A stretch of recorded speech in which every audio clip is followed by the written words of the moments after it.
The first question is from Mehtab, West Bengal, India. Is it permissible to convert a church or a temple into a mosque after that area is conquered by the Muslims? And a similar question of the same category is asked by Munir from London, UK. What are your views regarding Erdogan, the president of Turkey, converting the Hagia Sophia from the status of a museum to that of a mosque? There are two questions asked by the brothers. The first question is that is it permissible in Islam to convert a church or a temple or house of worship of a non-Muslim to a mosque after that land is conquered by the Muslims? The reply to this is yes. There are several hadith and there are several references that it is permissible to convert the house of worship of the non-Muslims to a mosque if the Muslim wants to after they conquer the land.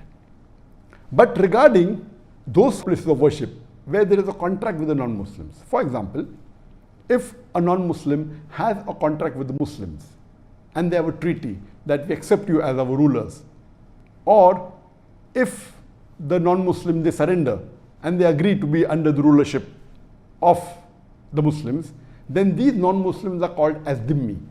So as far as non-Muslims who are dhimmi, who are protected by the Muslim rulers, in this there's a special condition and a treaty that their lives will be protected by the Muslim rulers, their houses will be protected, their place of worship will be protected. So in such a case where there's a contract between the Muslim ruler, or they have surrendered to the Muslim ruler, or they have invited them to take over from the ruler which is unjust, and if there is a contract and there is no war, in these cases they are called as dhimmi, and the non-Muslim they have to pay a jizya for protection. Under these conditions, the Muslims are supposed to protect the lives of the non-Muslims, their homes, as well as their house of worship.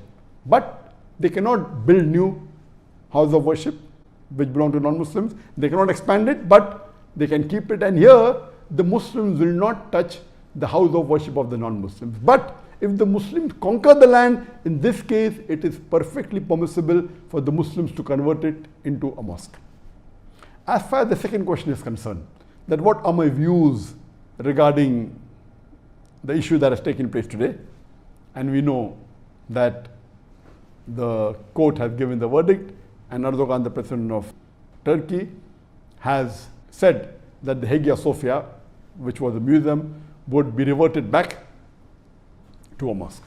Let me first give you a brief regarding the history of Hagia Sophia so that people who are unaware will know about it, and then I will give my views. As far as Hagia Sophia is concerned, it's a monument which is there for about 1,500 years.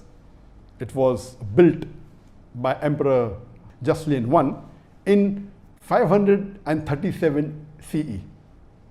It took about a few years for him to build, and it was a cathedral of the Greek Orthodox. And it remained a cathedral for several centuries. In 1204, during the Fourth Crusaders, they converted the Greek Orthodox cathedral into a Roman Catholic church until 1261. So initially for 667 years, it was a Greek Orthodox cathedral. Then after that, for 57 years, from 1204 to 1261, for 57 years, it was a Roman Catholic church. Again later on, when the Christian Byzantines came to power, it was again converted back into a Greek Orthodox cathedral until the Ottoman rulers, until Sultan Muhammad Fateh. He conquered Constantinople in 1453. Then it was converted into a mosque. So since 537 up to 1453, for more than 900 years, it remained a Greek Orthodox cathedral. Then for a few years, it was the Roman Catholic Church, then went back to become a Greek Orthodox cathedral, and it was the largest church in the world where it was built. The biggest in-house covering, and the dome was the largest. It remained larger for 1,000 years until 1500 when a new church was made. In 1453, Sultan Muhammad Fateh, he conquers Constantinople, and then there are documents available that he purchases the Hagia Sophia, and after purchasing it, he converts it into a mosque. It remains a mosque till 1931, until Mustafa Kemal Atatürk, he takes over Turkey and he declares it as a secular state. For 4 years it was closed, and he passes a verdict in 1934 that the mosque should be converted into a museum. And since 1935 till today, 2020 July, that's 11th of July, it remained a museum until today. And all these years, for about 85 years, there were many cases saying that why the Hagia Sophia a museum? Because Atatürk declared it that this is a sign of secularism, that we want to make it into a museum, it will not be a church, will not be a mosque. And since that, there were many cases that have been filed that it is wrong that it was converted into a museum. And recently, the council in Turkey, the highest administrative court, it passed a resolution that it was illegal for Mustafa Kemal Atatürk to convert it into a museum. And today, mashallah, the court of Turkey has given a verdict and has said that it was illegal for Atatürk to convert it into a museum. And alhamdulillah, Erdogan, after the court verdict, he signed a resolution that this structure, Hagia Sophia, which was earlier a church, then became a mosque, then a museum, it will be transferred from the Department of Tourism, and it will go to the Department of Religious Authority of Turkey. Now this has created a lot of controversy, and today if you read the newspapers and the media, they are disagreeing with the decision taken by Turkey, by the Turkish government, by Erdogan, and you find right from USA, Trump, Russia, Greece, all of them condemning it is wrong, UNESCO, many non-Muslim organizations, and you find the media that they disagreed, they have been threatened and said it is wrong. But the saddest part, what I read in the media, that there were many Muslim countries and many so-called Muslim dais and Muslim scholars from the Western countries said what Turkey did and what Erdogan did is wrong. And to support their claim, they said that we know in history that Hazrat Umar, may Allah be pleased with him, he was asked to pray in Jerusalem. He did not pray. He said if he prays there, people will make a mosque, and then he prayed somewhere else, and the Masjid Aqsa was made. And all this is about how we encourage and have a relationship. And they quoted the verse of the Quran, Surah Hajj, chapter 22, verse number 40, saying it is not permitted to destroy synagogues or the church, and Quran is against it. And I was shocked to read the views of many of the Muslim dais from the Western countries and from the Arab world, saying it is wrong. What are my views regarding what Turkey did is correct or not, or what Erdogan did is right or wrong? As far as my views are concerned, the hadith quoted and the incidents quoted by the Muslims regarding Hazrat Umar, may Allah be pleased with him, that he did not pray and he prayed somewhere else, and there were treaties between Muslims and others that your lives are safe and your places of worship are safe and Muslims will not enter your places of worship. All these references are when there is a treaty between the Muslims and the non-Muslims.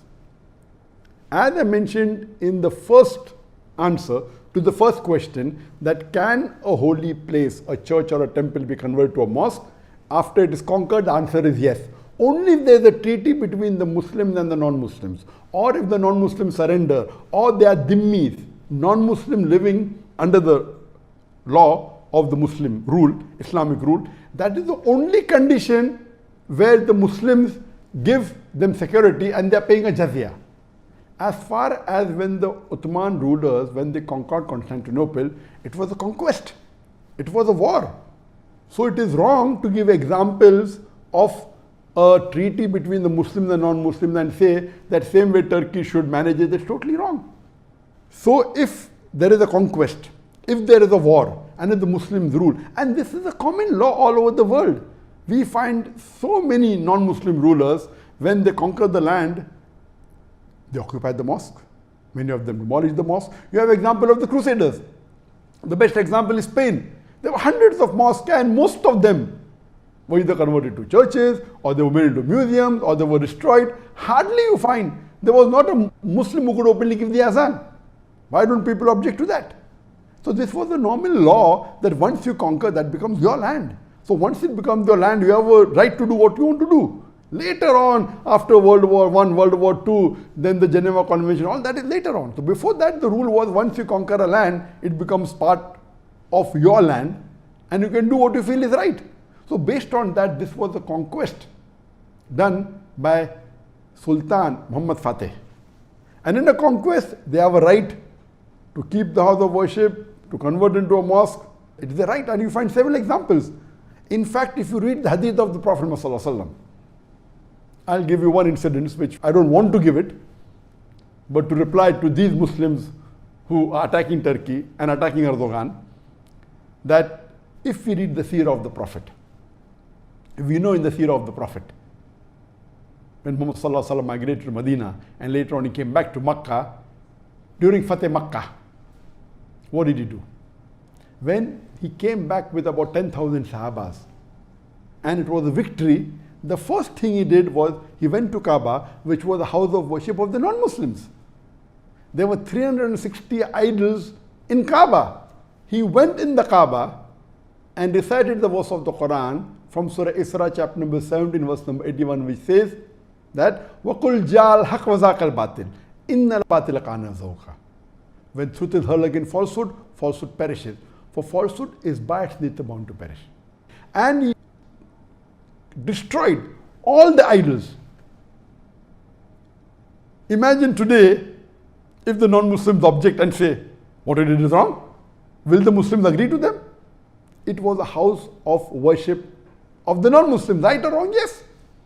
But it was a conquest. Though it was a bloodless conquest, it was an easy thing. Once they ruled the land, they destroyed the idols. And that is in Islamic history. So do you mean to say what Prophet Muhammad did is wrong? And many may not be aware that Makkah is also mentioned in the Bible. If you read the Bible in the book of Psalms, chapter number 84, verse number 5 to 7, it says, blessed are those people who travel to the valley of Bakkah. And the same Bakkah, the word is also mentioned in the Quran, in Surah Imran, chapter number 3, verse number 96, which says the first place of worship, the first house of worship of Allah was Bakkah. Same word what the Quran mentions for Makkah, Bakkah, is also mentioned in the Christian Bible. Imagine today the Christians say that Makkah belongs to the Christian and the Muslims should give it to them. Will the Muslims believe? Will the Muslims agree? And the answer is no. Imagine someone comes with a bright idea that let us convert the haram into a museum. Will the Muslims believe? Will the Muslims agree? And the answer is no. So what you have to realize, at that time this was the law. And at that time you see the seerah of the Prophet. What did he do? What happened today? Many of the Muslims are being influenced by the Western culture. Because they are staying in Western countries, they want to change the Islamic history. They want to give a ruling. They quote verses from the Quran. And the verse of the Quran that was quoted of Surah Hajj, chapter number 22, verse number 40, which says that Quran says that house of worship should not be destroyed. There is no verse in the Quran saying that. It is a misunderstanding. If you want to know the real context, start from verse number 1 before. Surah Hajj, chapter number 24, verse number 39 says that you are permitted to fight against those non-Muslims who have done wrong. And Allah will aid you and protect you. This is the first verse of the Quran giving permission for the Muslims when they migrate from Makkah to Medina to fight against the non-Muslims. First verse. Then verse number 40 of Surah Hajj, chapter number 22 says that, and those who leave their homes because they say that our Lord is one, Allah is one.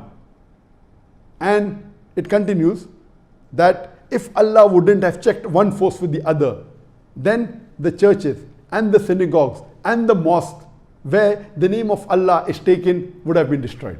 It doesn't say that it is not permitted to destroy. It's telling that Allah subhanahu wa ta'ala, number one, it's telling it is giving permission for the Muslims to fight against the non-Muslims who have done wrong, who have done transgression.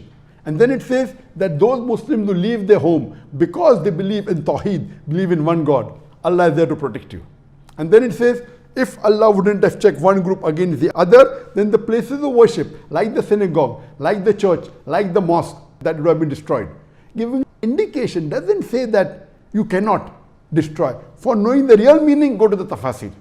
And if you read Qurtubi says very clearly that what I said in the reply to the first answer, that if there is a treaty between the Muslims and the non-Muslims, if the non-Muslims become dhimmi under the rule of the Muslim rulers, if they agree that the Muslims are the rulers, or if they surrender and there's no conquest, and if they are paying jizya, if they are paying a tax for protection, it becomes the duty of the Muslims to protect the lives of the non-Muslim, the dhimmi, to protect the homes and protect the house of worship. But again, Qurtubi says, you cannot build a new house of worship for the non-Muslim because it is sin.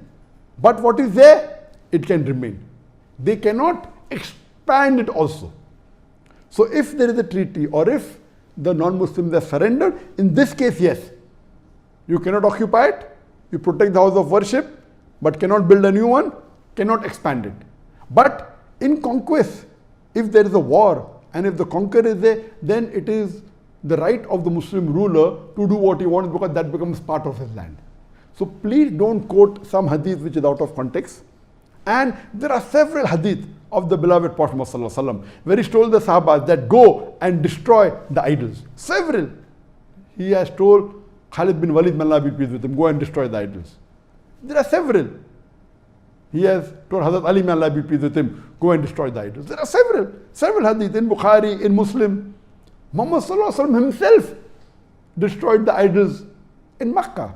So please, I would like to request the Muslims that by giving answers, a general common Muslim who may not be aware of the context will agree with the views given by such scholars, which is totally wrong.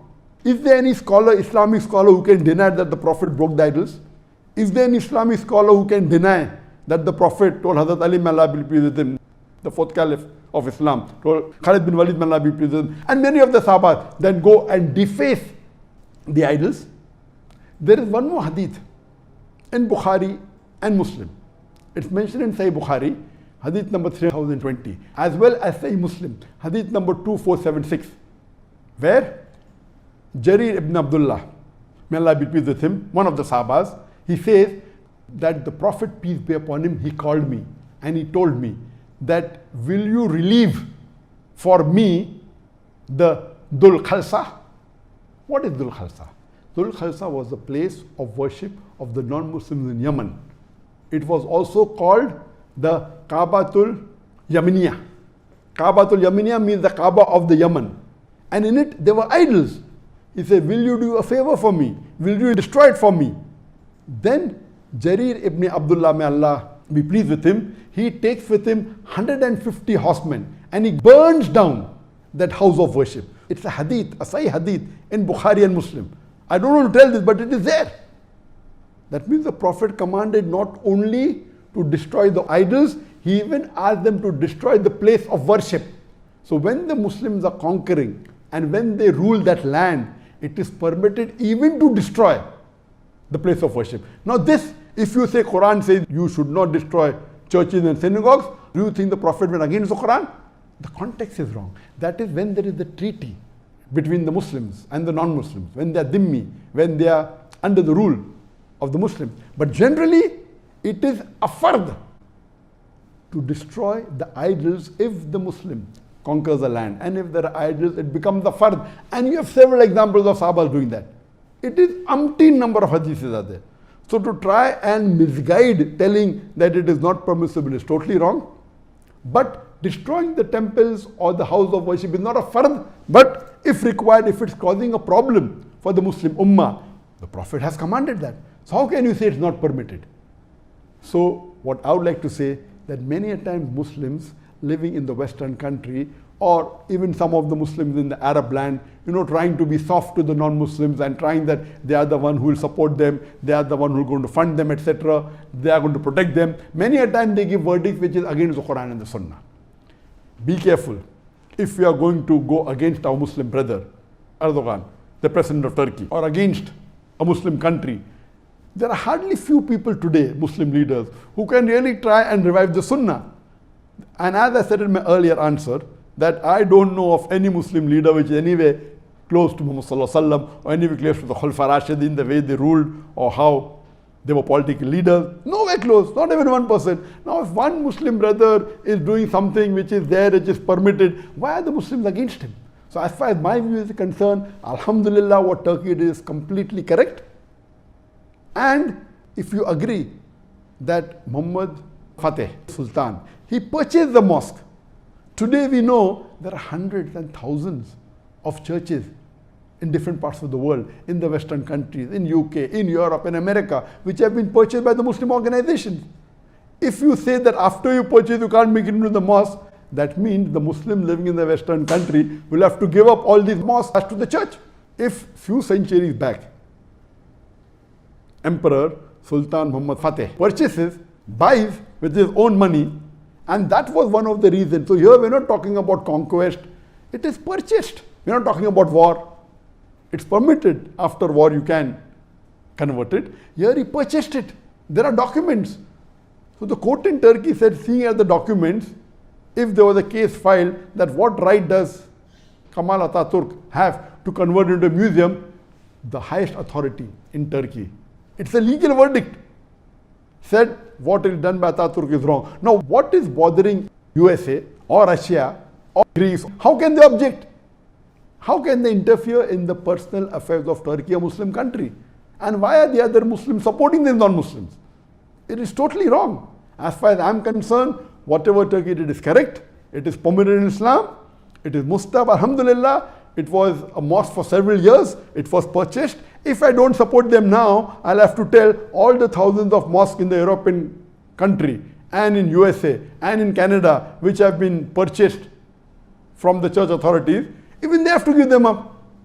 So please, Allah clearly says in the Quran, in Surah Nisa, chapter number 4, verse number 135, that Ya ayyuhallazina amanu, oh you believe, stand out for justice as true to Allah subhanahu wa ta'ala, even if it be against yourself, against your parents, against your relatives, whether rich or poor, Allah protects both. So please, if a Muslim has the guts to do something which is close to Quran and Sunnah, it is the duty as Muslims that we should support him and we should encourage him. Hope that answers the question.